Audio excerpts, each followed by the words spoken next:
우리가 이 공식을 항상 머릿속에 기억을 해둬야 됩니다. 이 원리 하에서 프로그래밍 접근하고 그 다음에 그런 것에 입각해서 프로그래밍을 입문을 해야 됩니다. 아주 기초적이면서 이론적이면서 핵심을 이야기해주는 전체입니다. 뭐 공식 아닌 공식, 이 공식을 뒤편까지 전체를 이해할 수 있다면 프로그래밍을 제대로 이해할 수 있는 것입니다. 그래서 프로그래밍이라는 것은 자료구조와 알고리즘으로 구성되어 있다. 컴퓨터에서 사용할 수 있는 자료구조는 맨 밑바닥의 핵심 자료구조는 딱 세 가지입니다. 나머지는 확장되거나 사용자 정의가 되는 것이고, 컴퓨터에 파고들면 궁극적으로 이 세 가지 자료구조로 다 표현되어 있습니다. 그 다음에 알고리즘은 제어와 로직으로 구성되어 있는데, 로직은 그 문제를 풀이하는 것에 대한 그 논리죠. 사람의 머릿속에서 돌아가는 논리입니다. 이거를 제어 구조를 이용해서 풀어내는 거죠. 제어 구조와 이 자료 구조를 이용해서 풀어내는 게 결국은 프로그래밍 하는 겁니다. 그래서 그 코어 데이터 스트럭처가 세 가지가 정수, 실수, 문자입니다. 특히 정수와 실수는 수치죠. 숫자죠. 숫자와 비숫자를 컴퓨터에 저장할 수 있는데, 이 저장하는 어떤 방법에 따라서 컴퓨터는 정수와 실수를 다르게 저장합니다. 그래서 굳이 정수와 실수를 나누는 거죠. 그러니까 저장되는 포맷이 틀립니다. 같은 숫자라도 정수와 실수는 틀리기 때문에 이제 이 둘을 분리시킵니다. 그 다음에 나머지는 비숫자인 문자. 그러니까 우리가 키보드에서 A를 눌렀을 때 들어가는 그 값이죠. 이거는 이제 코드라고 합니다. 코드는 약속이죠. A를 눌렀을 때 한 바이트로 어떠한 값이 들어간다라고 정의가 쫙 되어 있습니다. 그 정의를 뒤집을 수는 없죠. 그래서 이건 좀 뒤에 또 이야기할 거고, 그 다음에 코어 컨트롤은 딱 세 가지입니다. 시퀀스, 순차. 그러니까 위에서 아래로 쭉 실행되는 대로 실행되는 구조죠. 그걸 순차 구조라고 합니다. 이거는 뭐 특별한 명령이 있는 것이 아니라 그냥 단순한 어떤 형태의 수식이든 아니면 함수 호출이든 그냥 순서대로 실행되는 관점을 순차 구조라고 합니다. 그래서 컴퓨터에서는 어떤 특정 블록에 대해서 실행되는 건 무조건 위에서 아래입니다. 위에서 아래입니다. 이 위에서 아래로를 초월할 수 있는 게 이벤트죠. 그래서 이벤트라는 것은 예를 들어서 뭐 마우스가 움직였다든가 키보드가 눌러졌다든가 하는 이런 각각의 이벤트가 일어났을 때 별도로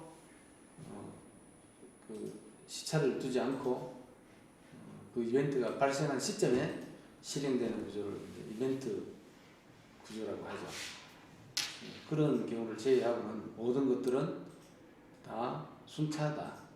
위에서 아래로 실행이 된다. 그래서 코드가 적혀져 있는 순서가 굉장히 중요하죠.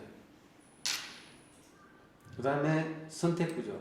어떤 경우에는 우리가 필요에 따라서 어떤 조건이나 값에 따라서 선택적으로 문장을 실행할 수 있는 그런 구조가 필요하겠죠. 이게 들어감으로 인해서 드디어 로직이라는 게 생기는 겁니다. 어떤 판단에 따라서 이쪽을 실행할까 저쪽을 실행할까로 결정이 나는 거죠. 그 다음에 이제 조금 굳이 없어도 되지만 유사하거나 반복적인 일에 대해서는 그런 부분을 코드 블록 하나를 통해서 반복 실행하는 구조를 갖게 함으로 인해서 이렇게 코드를 간단하게 하는 거죠. 똑같은 코드를 10번 적어놓으면 10번 실행하는 거죠. 근데 그런 건 굉장히 비효율적인 것이고, 그게 아니라 그 10번의 반복되는 코드를 하나로 만들고 루프 구조로 만들어서 10번이 결국은 실행이 되도록 하는 거죠. 그래서 항상 이렇게 돼 있다. 그래서 결국은 뭐냐? 우리 실세계에 발생한 문제를 컴퓨터 언어를 이용해서 풀이하는 게 프로그래밍인데, 그 프로그래밍 과정이라는 것은 결국은 정수, 실수, 문자 이 셋 중에 하나로 그 문제가 가지고 있는 데이터를 표현하고, 이 데이터를 순차 구조, 선택 구조, 반복 구조를 통해 가지고 풀어내서 그 풀이하는 것, 이게 바로 프로그래밍이 되는 거죠. 어떤 면에서 보면 다운사이징입니다. 그래서 우리가 어렵게 느껴질 수도 있을 거예요. 왜 그러냐면 우리가 생각하는 것은, 사람이 생각하는 것은 굉장히 고차원적인데, 실제 컴퓨터는 이렇게 단순하게 세 가지 구조밖에 안 가지고 있다 이거죠. 그래서 이 세 가지 구조로 풀어내야 되는 거예요. 거꾸로. 근데 이거는 초창기에는 그렇게 했지만, 이제 사람들 욕심이 조금 생기면서, 이거 너무 밑바닥이다. 그래서 좀 우리가 생각하는 이 정도는 아니지만, 그래도 가능한 한 이거에 가까운 그런 언어를 만들자 해서 만들어진 것들이 하이 레벨 랭귀지들입니다. C, C++, C# 이런 것들이 그런 하이 레벨 랭귀지죠.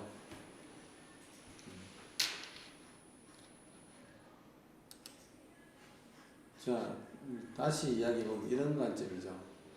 실세계가 있고, 우리가 실세계에서 발생하는 수많은 그 문제들을 이 컴퓨터를 이용해서 풀고자 하는 거죠. 그래서 컴퓨터라는 도구죠. 도구를 이용해서 풀고자 하는 것인데, 풀고자 하는 거죠. 설명, 이제 여기에 이제 논리가 들어가야 되는 거예요. 어떤 순서, 어떤 데 가서는 또 어떻게 선택을 해서 이쪽으로 실행하고, 뭐 이런, 이 논리라는 것은 저절로 만들어지는 게 아니고 사람이 머릿속으로 먼저 생각을 해내야 되는 거죠. 그래서 이런 것들에 대해서 매핑시켜가는 과정이 결국은 문제풀이 과정인데,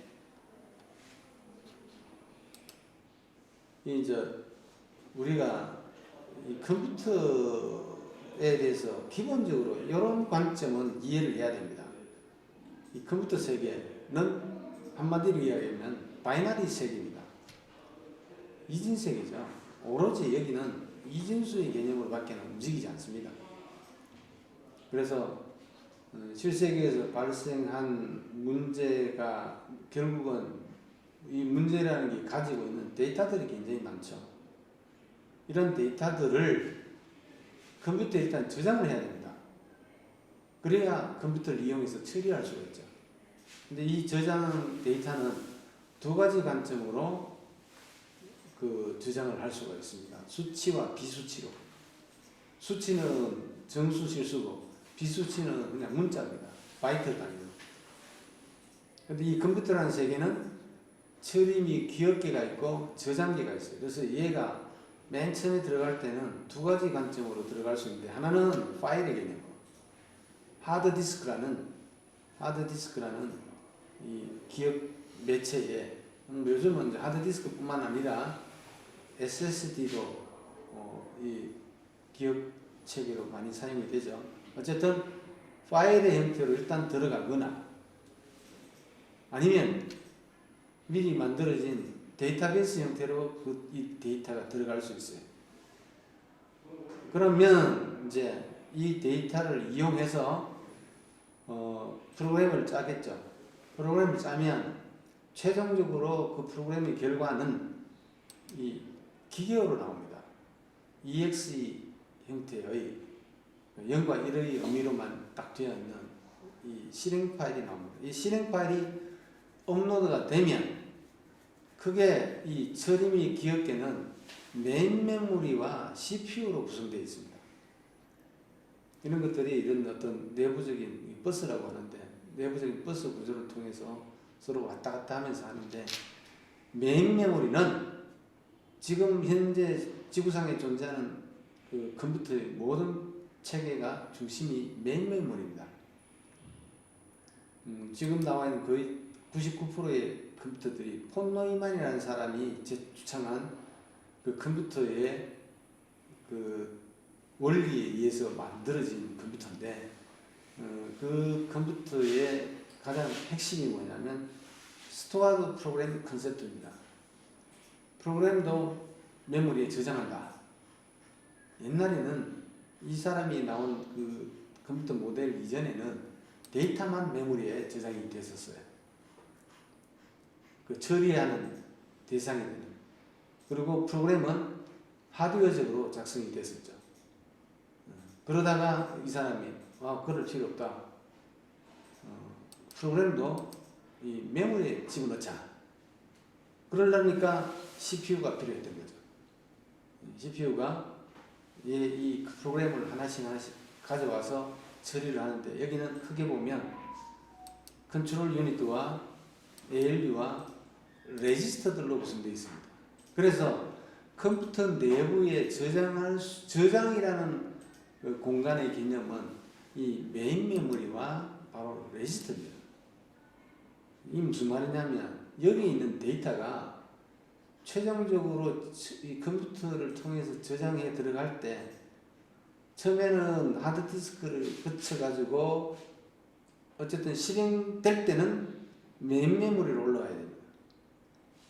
메인 메모리로 올라가야 되는데, 이 메인 메모리로 올라갈 때 프로그램 영역과 데이터 영역이 나누어서 들어간다는 이야기죠.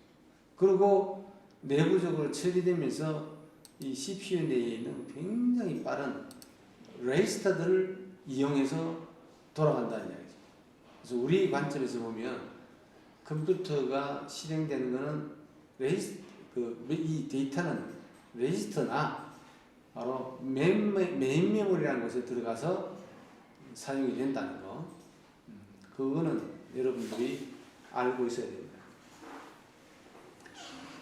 그러니까 레지스터라는 말은 뭐 메인 메모리까지는 이야기 들어봤을 건데, 레지스터에 내 데이터가 들어간다?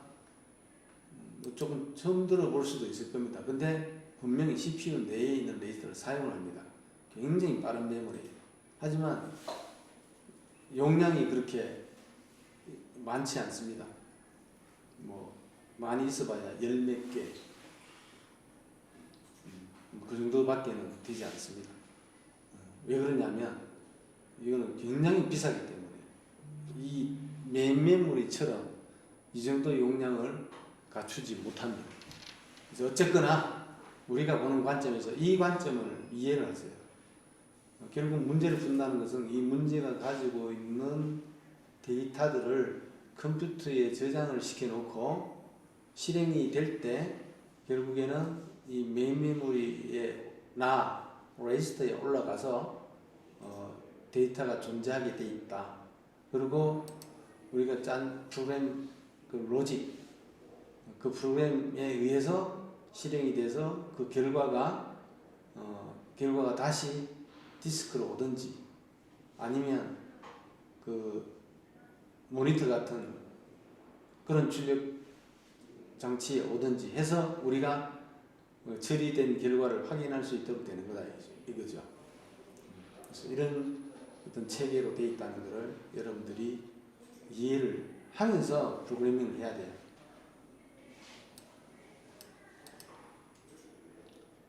그렇지만 이 컴퓨터 세계에서 도대체 수치, 비수치, 얘가 이게 맨 밑바닥에 어쨌든 이걸로 이 세 가지로 표현이 되어 있는데, 이게 어떻게 표현되어 있는지 조금 이해를 해야 됩니다. 컴퓨터라는 것은 무한한 게 아니고, 우리 사람이 페이퍼에다가 작성하는 거는 무한하게 쓸 수 있죠. 하지만 컴퓨터는 유한한 크기의 이진세계입니다. 유한합니다. 어쨌거나. 머신이 뭐 16비트, 32비트, 64비트 머신이 아무리 달라져도 아무리 커져도 어쨌든 유한합니다. 그래서 수치 데이터와 비수치 데이터로 표현합니다. 그래서 수치는 내부 표현상 정수하고 실수로 나누어서 다른 형식으로 저장을 합니다. 실수라 하면 소수점을 가지는 수죠. 그래서 일단 정수는 일정 크기, 소위 말하는 머신 사이즈를 이야기하죠. 16비트냐, 32비트냐, 다른 말로 또 워드 사이즈라고도 합니다. 그 일정 크기에 맨 상위 비트 한 비트는 부호로 쓰고 나머지는 크기로 표현하는 방법인데 특이하게 이의 보수 표기법을 사용합니다. 이거는 컴퓨터가 만들어질 때부터 이 보수 표기법을 사용했었어요.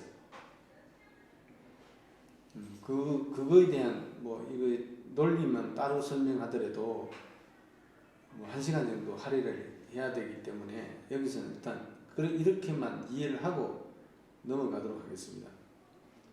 그래서 예를 들어서 일반 정수, 2바이트짜리 일반 정수의 표현 범위가 이거밖에 안 돼요.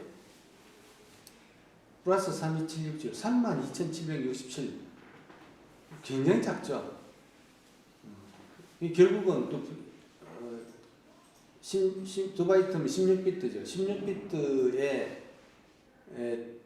16비트에 그 한 비트는 사인 비트로 잡고 나머지를 크기로 표현하다 보면 나머지 그 15비트 가지고 표현할 수 있는 이진수로 가지고 딱 표현했을 때 이걸 10진수로 바꾸면 이 정도 크기밖에 안 된다는 이야기죠. 굉장히 작습니다. 생각보다. 이 큰 수를 이거보다 더 큰 수를 사용하려면 어떻게 해야 되느냐? 그러면 롱으로 가야 돼요. 더블로 2배로 늘려야 돼요. 그러니까 4바이트, 4바이트를 사용하는 롱 인티저, 롱 정수를 사용하게 되면 표현 범위가 32,000 얼마에서 늘어나긴 늘어나는데 이것도 요즘 숫자로 비하면 얼마 안 돼요. 21억 4,700 214748 3647 어쨌든 21억 얼마 정도. 음수적으로 이렇게 하나가 더 크죠. 양수보다. 이렇게 되는 이유는 요것 때문에 그래요. 이의 보수 표기법으로 사용하기 때문에 그래요. 이의 보수법이 아닌 경우에는 이 두 개가 똑같아요. 플러스 32767에서 마이너스 32767인데 이의 보수법에서는 하나가 더 표현할 수 있어요. 음수적으로.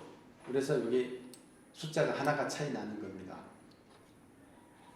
그 다음에 실수는 소수점을 가지는 수인데 이거를 정규화 형태로 그래서 항상 0. 어떤 숫자든 27.6이다. 그럼 0.276 곱하기 10의 3승 이런 식으로 항상 0. 얼마 곱하기 10의 1승 형태로 변환해 가지고 규격에 맞추어 저장을 합니다.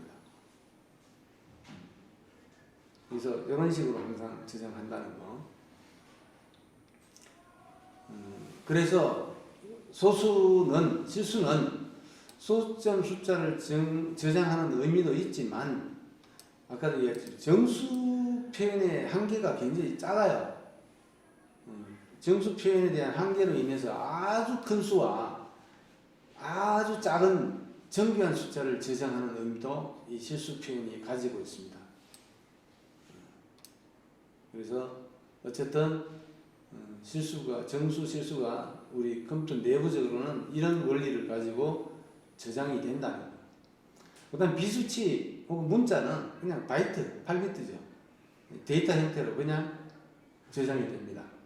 그래서 비수치 데이터는 문자 혹은 바이트 데이터 형태로 저장이 되는데 우리가 문자는 키보드에서 입력해서 A를 눌렀을 때, B를 눌렀을 때 컴퓨터 내부로 어떻게 들어오는가에 대한 정의된 코드입니다.